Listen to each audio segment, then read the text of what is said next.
لا شريك له وأشهد أن سيدنا محمدا عبده ورسوله اللهم صل وسلم على سيدنا وحبيبنا وشفيعنا وزهرنا ومولانا محمد وعلى آله وصحبه ومن تبعهم بإحسان إلى يوم الدين. سبحانك لا علم لنا إلا ما علمتنا إنك أنت العليم الحكيم. وقال رب اشرح لي صدري ويسر لي أمري واحلل عقدة من لساني يفقهوا قولي. اللهم افتح علينا فتوح العارفين وعلمنا تأويل إلى صراطك المستقيم. لا حول ولا قوة إلا بالله ولا حول ولا قوة إلا بالله la haula wala quwwata illa billah al-'aliyyil 'azim. Summa amma ba'd. Alhamdulillah, setinggi-tinggi kesyukuran dengan merasai kehambaan, junjung titah perintah Allah, tinggalkan segala apa yang dilarang, maka jadilah syukur itu menepati hak syukur yang sebenarnya. Apabila kita merasai sifat kehambaan, kedaifan, kelemahan yang ada pada diri kita, walaupun kita setinggi-tinggi manusia yang dipuja, walaupun kita sehebat-hebat manusia di atas muka bumi, tak kiralah dengan apapun kehebatan kita, kita tetap hamba Allah. Mati juga ia, kekubur juga ia, hancur binasa juga ia. Maka dengan sifat tawadhu', khudu', merendahkan diri pada setiap makhluk Allah, itu termasuk di antara sifat orang yang bertakwa, kata Imam Hasan Al-Basri. Sifat tawadhu' sentiasa kena ada dalam diri kita. Kita alim tera mana pun, kita pakar tera mana pun, siapa pun diri kita, kita tetap merendah diri dalam hal keadaan tidak merasa diri lebih daripada orang. Sebab kita adalah manusia yang dianugerahkan sesuatu pada kita, sebab takdir kita, kita tu jadi pandai. Kalaulah Allah takdirkan kita tu jadi bodoh, kita jadi sifat tu je, tak ada apa pun lebih, melainkan dengan kelebihan kepandaiannya, melainkan dengan kelebihan kepakarannya, melainkan dengan kelebihan kealimannya, melainkan dengan kelebihan apa jua yang telah diberikan oleh Allah Subhanahu Wa Taala. Itu semua anugerah, dan anugerah itu bila-bila masa saja boleh Allah Taala ambil balik. Muslimin yang dirahmati Allah, maka hiduplah seperti orang yang beragama. Orang yang beragama ni, dia hidup dalam keadaan dia sentiasa mengingati kematian dia. Sebab hidup dia bukan hanya di atas dunia, tetapi akhirat pun dia kena hidup. Mana dalil dia? Tuan-tuan tengok, selalu tuan-tuan baca, dia panggil ibu doa. Selalu imam baca, selalu kita dengar. Apa dia? Rabbana atina fid dunya hasanah wa fil akhirati hasanah wa qina azabannar. Itulah kehidupan sebenarnya. Kita minta pada Allah, ya Allah, jadikanlah aku, berikanlah aku, kurniakanlah aku kebaikan di atas muka bumi, kehidupan aku ni baik, dan berikanlah kebaikan kepada akhiratku, sebab kita hidup dua tu, dan jauhkanlah aku daripada api neraka. Inilah orang yang hidup sebenar-benar hidup dengan hidup beragama. Kalau hanya hidup, dia kata hidup beda dunia je. Orang yang mengatakan dia hidup untuk dunia semata-mata, tu sebab dia buat kat orang. Dia tak tahu kata esok Allah Ta'ala nak tanya dia esok. Dia buat tahana, orang tua kata. Dia zalim orang, dia makan harta orang, dia ambil hak orang dengan ugut dan sebagainya. Dia rasa dia dah tinggi, dia rasa dia dah hebat, dia ada kuasa, maka dia lupa dia akan wafil akhiratiha hasanah. Dia kena pi ke sana. Nak hasanah macam mana di sana? Kalau di sini kita melakukan kezaliman, tipu daya, fitnah memfitnah, maki hamun. Muslimin yang dirahmati Allah, itulah kehidupan orang yang beragama. Dia mesti tawaduk. Bila terlintas dalam hati, alah lekeh lah Pak Long tu, astagfirullahalazim. Dan tengok lekeh mayang pun lah macam orang tak reti lagi. Istighfar banyak-banyak. Kita tu alim sungguh ke? Betul ke? Yalah, alim dalam keadaan kita tahu yang mana sah, yang mana batal. Dia mungkin jahil. Apa itu jahil? Dia tak tahu. Allah Ta'ala angkat dia pasal dia tak tahu. Allah Ta'ala jatuhkan kita sebab kita tahu. Tahu pasal apa? Tahu dengan bangga diri. Ujub nama dia. Muslimin yang dirahmati Allah, tak ada siapa pun yang hebat tuan-tuan. Allah Ta'ala bagi ilmu, suruh mengajak. Bukan dengan anugerah ilmu tu untuk kita angkat diri kita, untuk kita rasa diri kita paling tinggi dalam masyarakat. Tidak. Dia tak tahu ke esok dia nak kena tanya depan Allah esok ni macam mana Langkawi. Semua tahu ke hukum hakam? Ajak tak?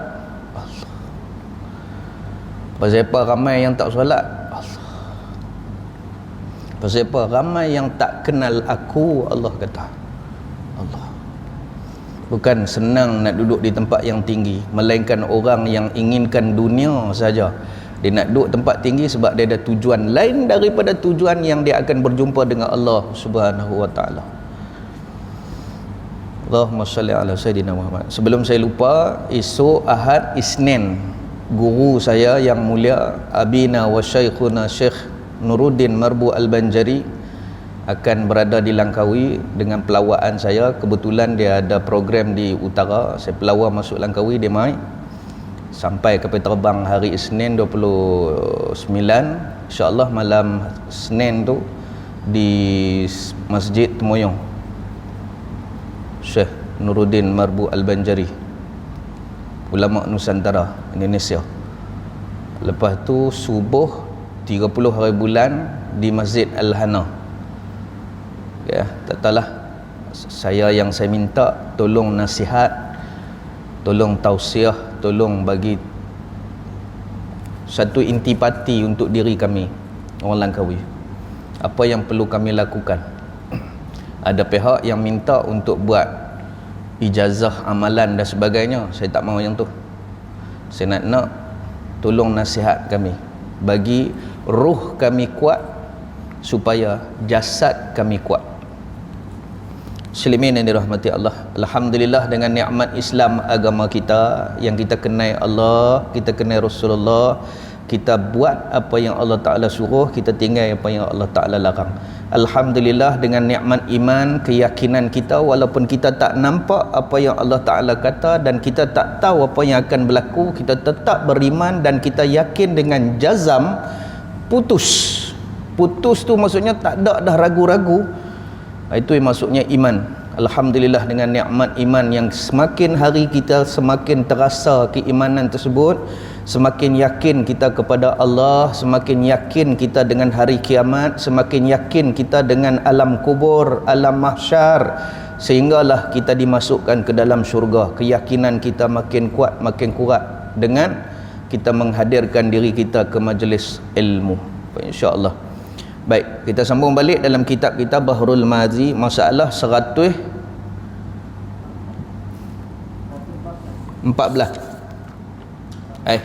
Mu tak main minggu tu. 120.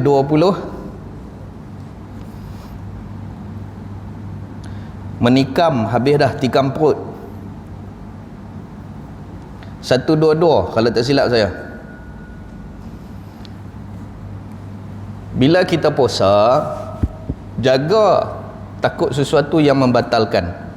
Perbincangan kita memasukkan ubat ke dalam daging, cucuk. Boleh tak? Tak, batal. Bukan masuk ke rongga, tapi masuk cucuk daging. Tu kita panggil masuk ubat. Menikam perut sendiri, bulan puasa dipitikam perut dia. Tak ada qajar. Tikam perut dia. Tikam tang ni tak apa. Tikam kaki tak apa. Tikam perut. Batai tak batai? Batai. Bukan tekak batai, mati. Tapi hari tu dia kira dia batai puasa, maka waris kena bayar fidyah atau kifarat. Pasal apa? Pasal dia dah batai hari tu. Perut dia dah tembus, memasukkan sesuatu hingga terlubang perut dia. Apa main? Muslimin yang dirahmati Allah. Hari ini kita masuk 122.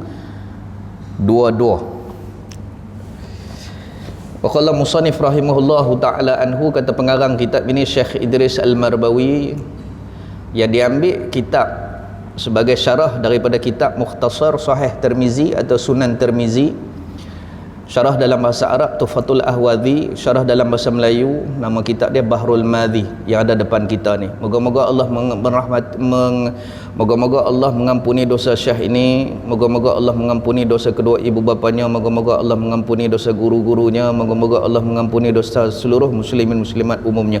Amin ya rabbal alamin. Tafa'u bihi fid darain.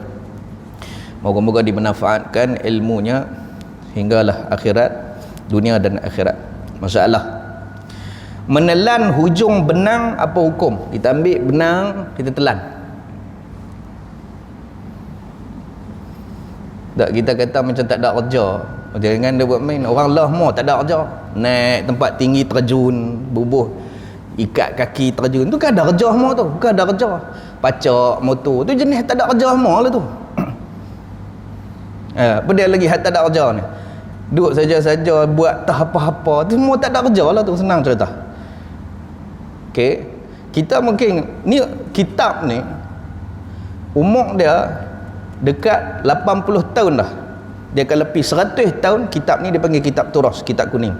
Dia 100 ke atas dia panggil kitab turas, kitab kuning. Ni tak sampai lagi. Okey, baik. Apapun semasa ulama ni karang, dia dah nampak dah dan berlaku dah. Contohnya macam telan benang ataupun bubuh sesuatu di fishball atau apa-apa, bubuh benang pepak tak tahu kata ada benang, sangkut tang ni, telan hak benang lepas ke dalam, sangkut tang ni. Sekali lagi dia cerita lagi, ya, apa hukum dia? Tiba-tiba dia puasa dalam keadaan dia telan benang sengaja atau tidak. Okey, baik. Lepas tu kiaslah, ambil lah apa-apa benda pun, contohnya macam urat daging ke, kan, ada macam kadang-kadang kita pepak daging, telan, hak yang duk gigi dah satu, hak duk dalam telan tak pi. Daging apa tu? Daging kan, urat dia duk ada tang ni, telan tak nak pi, cabut no, tarik terkeluar, ada lagi duk dalam. Hak tu lah tu. Okey, contohlah kias dia tu. Kata Imam An-Nawawi, apabila menelan seseorang akan benang dan sekerat hujung benang itu tinggal di luar lagi. Kalau ditelan terus lain cerita, hak ada di luar, ada hak zahir, ada hak yang batin masuk ke dalam, maka hukumnya batal puasa orang yang menelan itu dengan sebab sampai hujung yang sebelahnya, hak dia telan tadi sampai ke dalam perut ni, dikira tang ni dah sampai dah. Tak panjang tu, hak sebelah dia elak, hak sebelah dia duduk dalam ni dah. Dia lepas pada ni kerongkongan, dia kira perut dah. Okey, baik. Maka hukumnya batal nah. Dan tiada diiktibarkan bercerai daripada zahir. Bukan dia kata pasal bercerai, sebab dia bertali. Dan dihikayatkan oleh apa dia ni? Hanati akan satu wajah pada orang yang memasukkan hujung benang ke dalam perutnya. Ada satu ulama ibaratkan kalau jadi macam ni, dia kata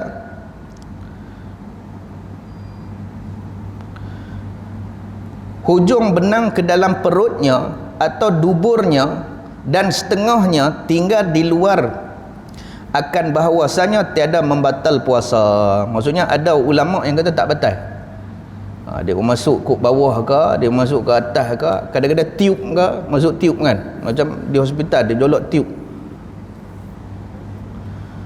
Ulama tu kata tak batal. Ulama kita Imam Nawawi kata batal. dia gastrik dalam ataupun dia ada masalah usus dalam, maka doktor terpaksa jolok kok dubur kamera, kan ada yang tu. Ini perubatan hari ni dengan hak masuk kok zakar pun ada. Sebab apa? Karang dia masuk dalam satu benda, lepas tu dia ada kepala tu untuk hancurkan karang yang ada dalam pundi. Ya, Ustaz Wadi masa lepas aksiden tiba-tiba dia kena karang. Macam tu dia buat sistem dia. Maksudnya kalau puasa batal sebab memasukkan sebahagian luar sebahagian dalam. Okey. Kalau masuk terus pun batal. Tak kok orang salah faham kalau masuk terus semua macam kita cucuk ubat atau cucuk sesuatu masuk dalam rongga lepas dan masuk ke dalam perut, dia kira batal dah. Ni dah hak ujung ada di luar, takkan batal kot. Batal.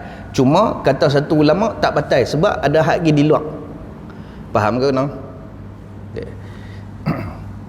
Tu macam handphone tu duk cucuk wire, batal tak kalau dia puasa? Contohlah kan, dia cucuk wire power bank, kira batal lah tu. Sebab di luar ada lagi, kalau cucuk hilang terus tu batal terus. Kalau yang ni khilaf. Faham lagi? So bila kata khilaf, ada pendapat yang mengatakan sebegitu, kita dengar oh kau ni kata tak batal, ya kita raih. Faham tak? Cuma kita kena tengok dalam waqi' kita, uruf wal adat kita di sini, tempat kita kata batal tak batal? Batal, pegang hak batal. Okey, terus 123 masalah menelan benang waktu malam dan sekerat hujung di luar, apa hukum? Waktu malam sok dia makan, sebelah duduk di luar, sebelah dalam. Dia makan, dia tak tahu ke, dia tahu ke benda tu ada benang, bertali dan sebagainya lah. Sebelah masuk dalam, sebelah di luar, tiba-tiba azan subuh, batal tak? Kan kalau kita makan macam saya kata tadi lah, makan daging pepok hak yang urat celah gigi, hak yang isi lepas dalam. Kita duk ingat habis dah cerita tu, selesai dah, tiba-tiba azan subuh, maksudnya bermulalah puasa kita. Batal tak batal? Kata Imam An-Nawawi, dan jikalau seseorang menelan benang malam-malam dan tertinggal hujungnya di luar hingga bangun pagi sedar ia akan hujung benang itu tiada habis ditelannya dan ianya puasa, maka jikalau dicabut atau ditelan benang itu nescaya batal. Pasal duduk antara, kalau dia buang, dia congkel gigi dia telan, rasa lagi kambing tu padan. Pukul 8 pergi buat kerja macam tu. Okey.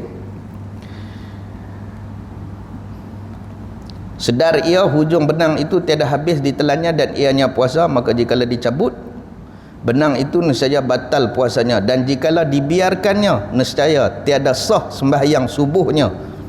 Masalah pasal apa? Pasal ada antara sembahyang tak boleh ada benda dalam mulut, sembahyang subuh tak sah. Tak boleh makan waktu sembahyang, tu dia panggil takbiratul ihram tu. Subuh tak mayang tak sah pula, tapi puasa sah. Kok mana? Kerana menanggung ia akan hujung benang yang berhubung ia dengan najis perutnya, melainkan jikalau dicabutnya sahlah sembahyangnya apabila dibasuhnya mulutnya itu kemudian daripada sudah dicabut. Tapi puasa batal. Faham tak?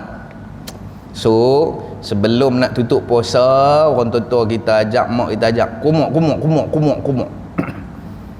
Jangan habis macam tu je, kumuk, pastikan semua dah clear.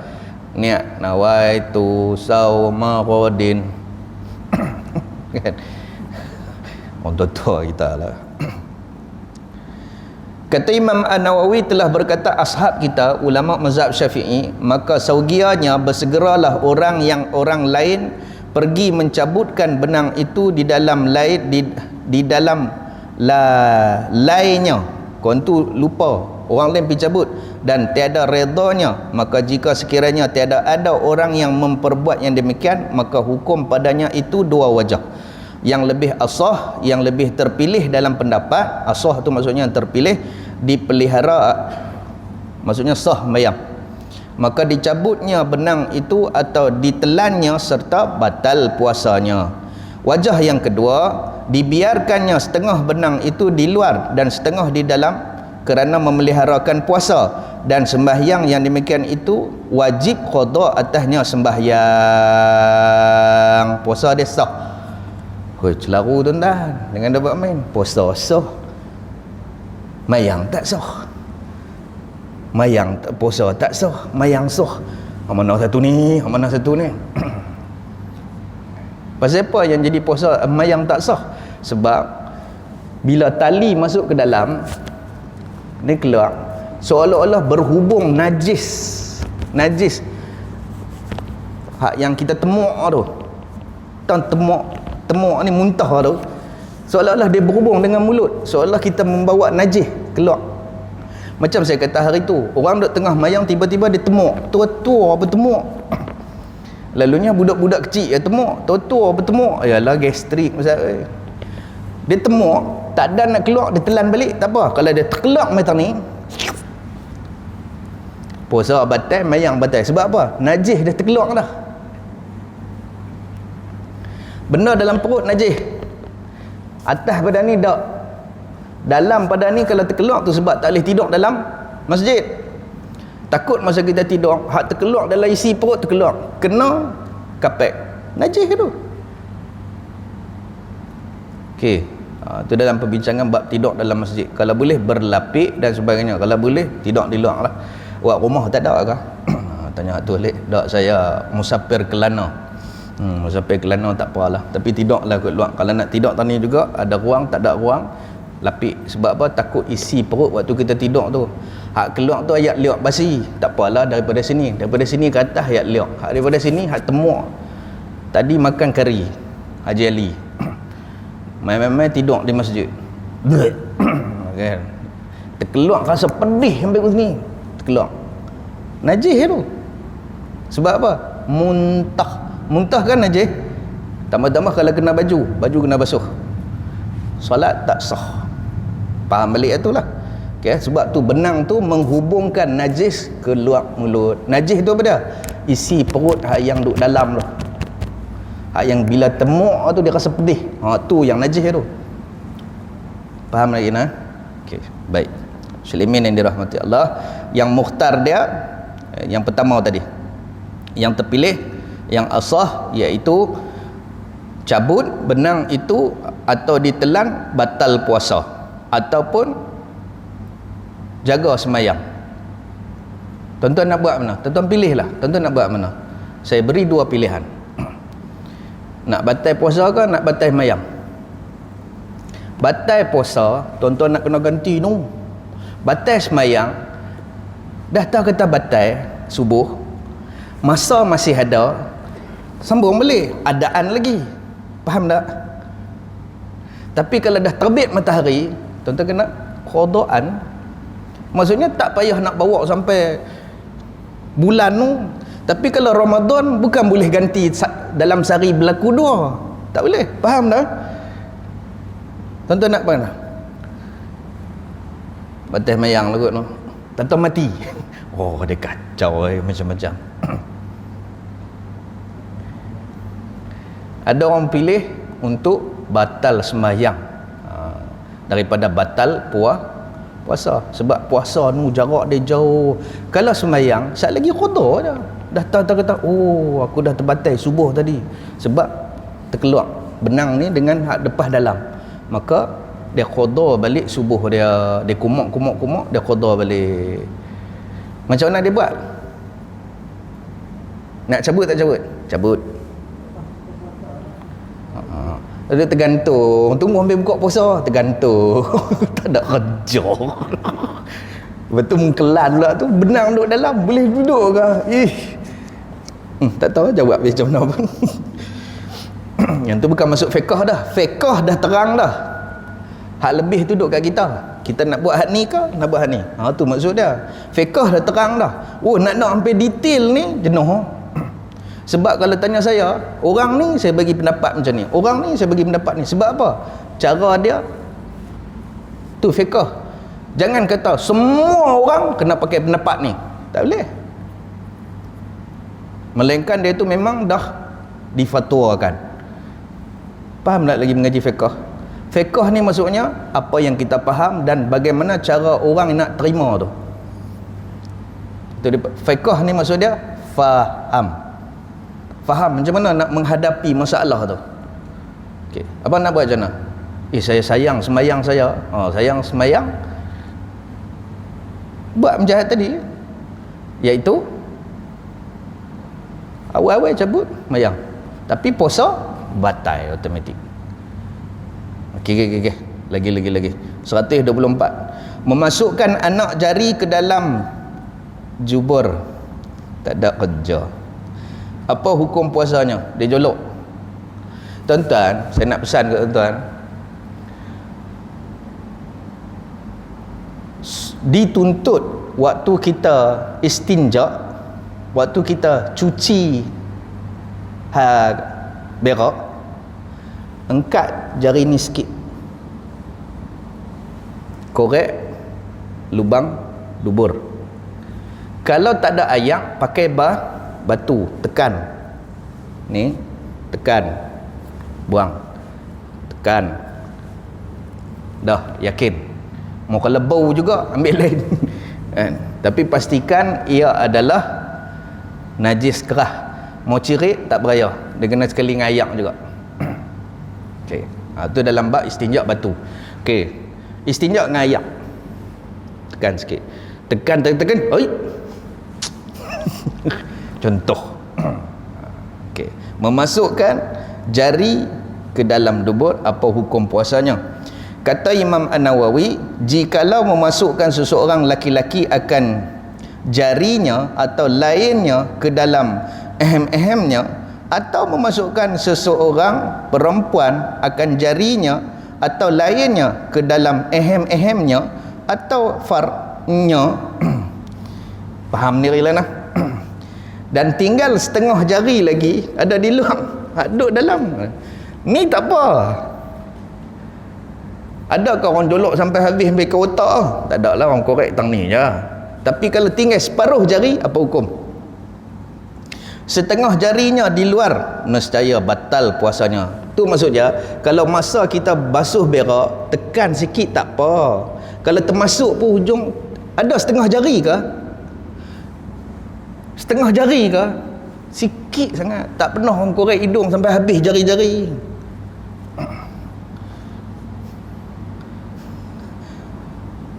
Okey, terus kata ashab kita, ada lagi. Puasanya dengan ittifaq ashab. Semua mazhab Syafi'i kata batal kalau lebih pada setengah jari. Okey. Setengah jari ke? Tak, setengah jari ni, jari moduk dah. Terus tu. Sampai otak gemak kot noh, tertuduk gedik.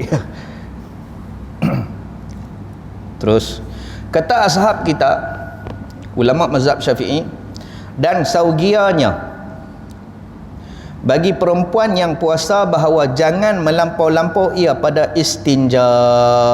Jangan tekan sangat, agak-agak masa basuh punggung perempuan, sebab takut terlebih hadapan dengan hak belakang termasuk. Kata mereka itu, ulama mazhab Syafi'i, bermula yang zahir daripada kemaluan perempuan apabila duduk ia qada hajat, baginya hukumnya zahir. Diri tak apa, bila dia duduk dia terbuka depan dan belakang perempuan ni. Tu saya duk bayanglah. Tu ya abang pun. Kan? Ada satu ketika, Allahumma salli ala Sayyidina Muhammad, seorang perempuan mai tanya Nabi tentang istihadah. Tanya-tanya Nabi, ceritalah fiqh dia. Basuh darah yang lebih pada 15 hari. Basuh, ambil sesuatu, tampal ataupun masukkan sedikit kapah dalam tu. Lepas tu ambil yang mayang. Lepas tu dia kata nak kena jolok dah. Dia tanya Nabi muka merah terus. Malulah. Panggil Aisyah, panggil isteri dia. Mai tolong jawab Ustaz. Okey, nak cerita lebih tak boleh lah. Yang tu kena pergi tanya Astazah. Muslimin yang dirahmati Allah. Okey. Jaga ketika istinja pada seorang perempuan. Maka lazimlah akan dia menyucikannya. Cuci biasa-biasa saja, jangan tekan, jangan jolok. Dan tiada lazim akan dia melebihi akan demikian itu, sehingga lebih satu jari ataupun masuk. Maka jika melebihi akan zahir kemaluannya perempuan dengan memasukkan jarinya lebih atasnya, nescaya batal puasanya. Inilah tafsil mazhab kita, mazhab Syafi'i. Dan kata Abu Hanifah, pendapat mazhab Hanafi, apabila adalah sampai ke dalam perut itu berhubung dengan luar, tiada batal puasanya. Sesuatu yang ada lagi di luar tapi ada sesuatu yang di dalam, tak kira panjang mana, Imam Hanafi kata tak batal. Tapi kalau sesuatu yang semua masuk ke dalam, baru batal.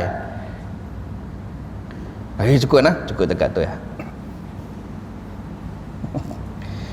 Terus 125 kita dah bincang bab batal puasa, sesuatu-sesuatu. Lah ni kena kiaslah, takwil balik hukum-hukum yang disebut oleh ulama kepada nisbah benda-benda baru.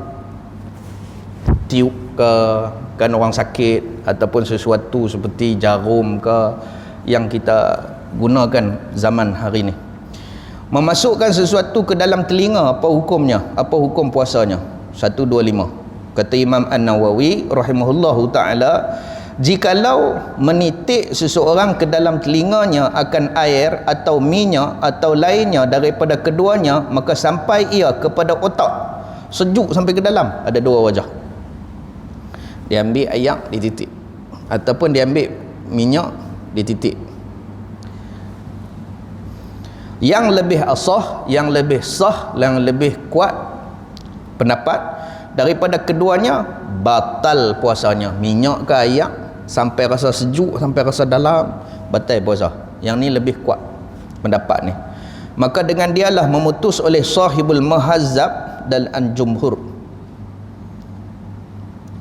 Dan yang keduanya tiada batal. Pendapat kedua kata tak batal. Telah mengatakan dia oleh Abu Ali As-Sanji dan Qadhi Husain dan Al-Fawrani, dan mengesahkan dia oleh Imam Ghazali seperti bercelak jua. Kita pakai celak bulan puasa tak ada apa.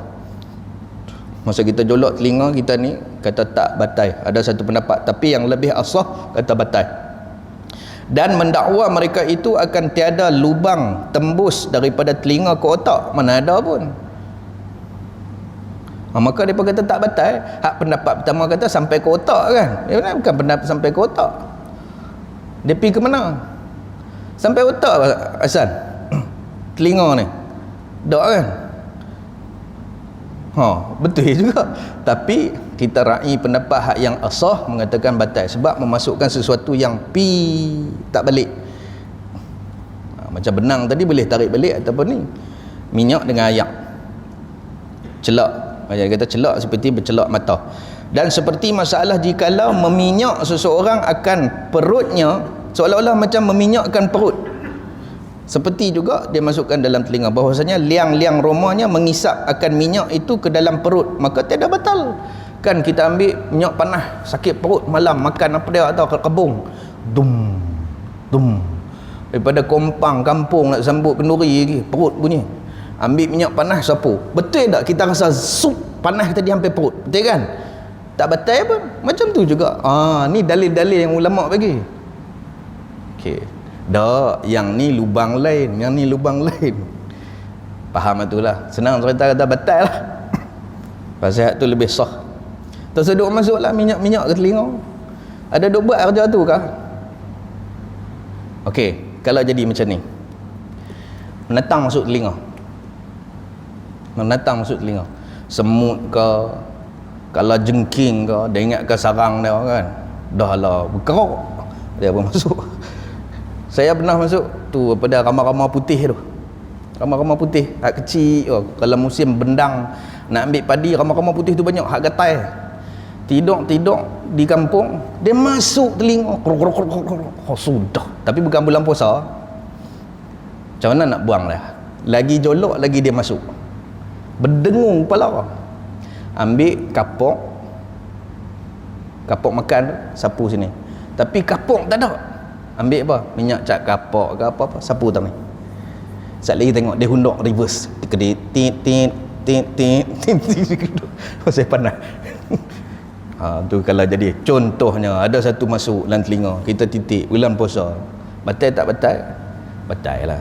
Bukan kata minyak masuk, natang tu masuk pun dia kira nak cerita lain dah tu.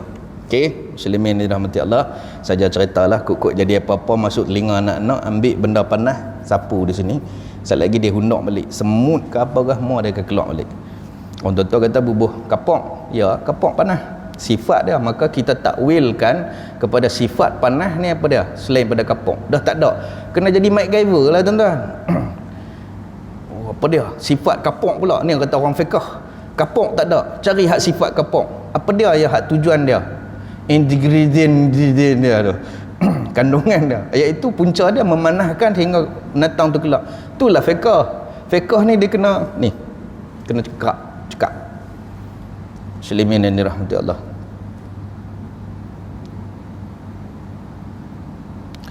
Dan hanya sampai akan dia dengan liang roma seperti celak ni puasa masuk mata tu batal dah, pakai celak tak batal.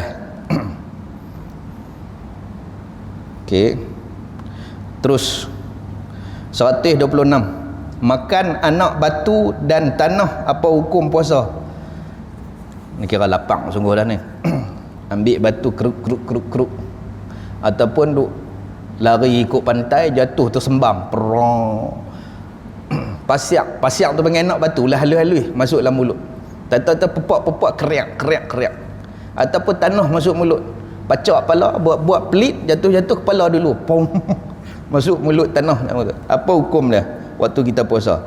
Kata Imam An-Nawawi, telah berkata Imam Asy-Syafi'i dan ashab imam mazhab dan ulama yang bermazhab Syafi'i, tu dia panggil rahimahumullahu ta'ala anhu, apabila menelan seseorang yang keadaan dia puasa akan barang yang tiada dimakan. Kita makan nasi, makan hak benda-benda, tiba-tiba pipepok batu, pipepok tanah, makan. Okey, pada adat seperti dirham, duit, atau dinar, duit siling, pipepok bermulut, atau tanah, atau anak batu, pasiak, atau rambut, makan rambut, atau api, naga lapat long ni, atau besi dia pipepok besi, atau benang, atau lain daripada yang demikian, nescaya batal puasanya dengan tiada khilaf. Tak kira lah bubuh apa dalam mulut, kira duk pipi makan benda tu. Dia kata bukan nasi, ni besi.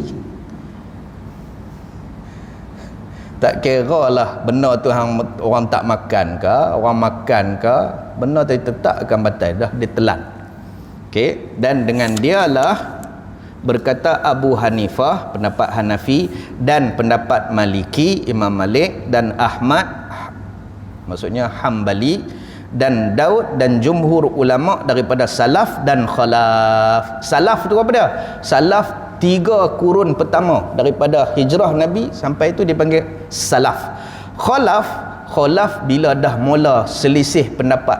Dalam masa salaf pun dah berlaku khalaf. Kita zaman khalaf, bukan zaman salaf. Adalah geng tu mengaku depa salaf lagi. Kok mana pun tak tahu. Dan telah menghikayat ashab kita, ulama-ulama mazhab Syafi'i mengatakan daripada Abi Talhah Al-Ansari sahib radhiyallahu an, dan Hasan Ibnu Saleh, dan setengah daripada ashab Malik, ulama mazhab Maliki, bahwasanya tiada batal ia dengan yang demikian itu, pepok besi, pepok batu, sebab dia bukan ada zat makanan dan sedap. Maksudnya dia bulan puasa dia pergi ambil tanah, boleh, tak ada apa, telan sebab dia bukan nasi. Faham ke tak? Ini pendapat Imam Malik, sahib, sahib maksudnya ulama mazhab Syafi'i, Mereka akan dia, mereka itu daripada Abi Talhah telah mengambil ia akan air batu, lalu ditelannya dan ianya puasa, dan katanya bukannya ia daripada makanan dan minuman.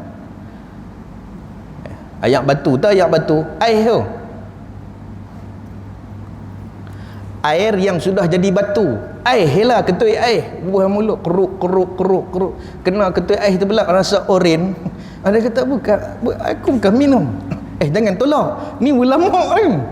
So setiap pendapat yang kita datang pada kita ra'i. Sebab tuan-tuan, okey, pegang hak ni.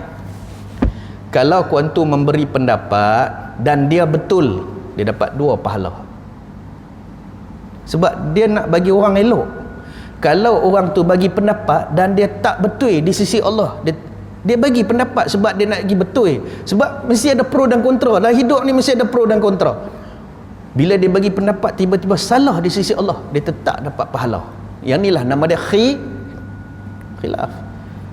Tidak semestinya kita betul. Yang betul Rasulullah saja. Maka khilaf akan berlaku. Pasal apa dia kata, kena pegang saya. Siapa tak pegang pendapat saya?